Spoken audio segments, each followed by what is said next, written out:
بسم اللہ الرحمن الرحیم۔ السلام علیکم ورحمۃ اللہ وبرکاتہ۔ جی دوستو، آج ہماری ویڈیو ہے کہ حضرت علی نے فرمایا 3 انسان 3 چیزوں سے محروم رہیں گے۔ آج ہم اسی کے بارے میں بات کرنے والے ہیں، تو چلو دوستو، آپ کا ٹائم ویسٹ کیے بغیر چلتے ہیں آج کی اپنی ویڈیو کی طرف۔ حضرت علی رضی اللہ تعالیٰ عنہ نے فرمایا 3 انسان 3 چیزوں سے محروم رہیں گے۔ وہ 3 انسان کون سے ہیں؟ نمبر 1، غصے والا انسان۔ نمبر 2، جھوٹا انسان۔ نمبر 3، جلد باز انسان۔ یہ 3 انسان ہیں جو 3 چیزوں سے محروم رہیں گے۔ وہ کون سی چیزیں ہیں؟ وہ یہ ہے کہ غصے والا انسان جو ہے وہ صحیح فیصلے سے محروم رہے گا، یعنی اس سے صحیح فیصلہ نہیں ہوگا۔ نمبر 2، جھوٹا انسان عزت سے محروم رہے گا۔ اور تیسرا اور آخری انسان جلد باز کامیابی سے محروم رہے گا۔ رضی اللہ تعالیٰ عنہ نے فرمایا دل کو قابو میں رکھنا اور اختیار ہونے کے باوجود ناجائز خواہشات پر عمل نہ کرنا، یہی اصل مردانگی ہے۔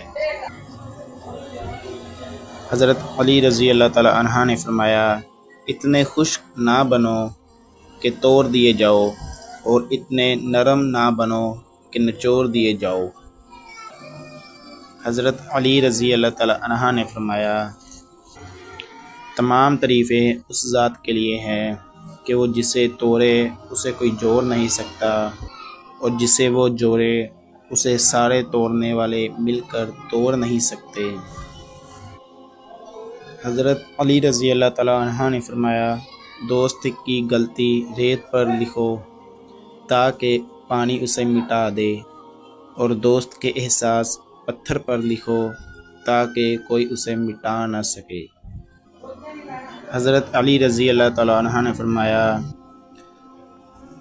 زندگی میں چاہے کتنی بھی خوشیاں ہو ہمارے پاس، لیکن ہم تب تک خوش نہیں ہو سکتے جب تک ہمارے ساتھ وہ نہیں جس کے ساتھ ہم خوش ہونا چاہتے ہیں۔ رضی اللہ تعالیٰ عنہ نے فرمایا خاموشی ایک عظیم نعمت ہے،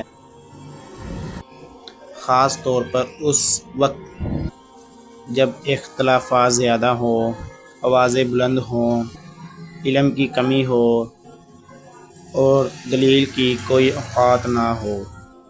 حضرت علی رضی اللہ تعالیٰ عنہ نے فرمایا جھوٹ بول کر جیتنے سے اچھا ہے تم سچ بول کر ہار جاؤ۔ حضرت علی رضی اللہ تعالیٰ عنہ نے فرمایا جب انسان کی عقل مکمل ہو جاتی ہے تو اس کی گفتگو مختصر ہو جاتی ہے۔ انسان اپنی غلطی پر اچھا وکیل بن جاتا ہے اور دوسروں کی غلطی پر سیدھا جج بن جاتا ہے۔ حضرت علی رضی اللہ تعالیٰ عنہ نے فرمایا دنیا تمہیں اس وقت تک نہیں ہرا سکتی جب تک تم خود سے نہ ہار جاؤ۔ حضرت علی رضی اللہ تعالیٰ عنہ نے فرمایا گمراہی اور سرکشی کے ساتھ فتح نہیں ہوتی۔ حضرت علی رضی اللہ تعالیٰ عنہ نے فرمایا خالق سے مانگنا سنت ہے، اگر دے دے تو رحمت، نہ دے تو حکمت، مخلوق سے مانگنا ذلت ہے، اگر دے دے تو احسان، نہ دے تو شرمندگی۔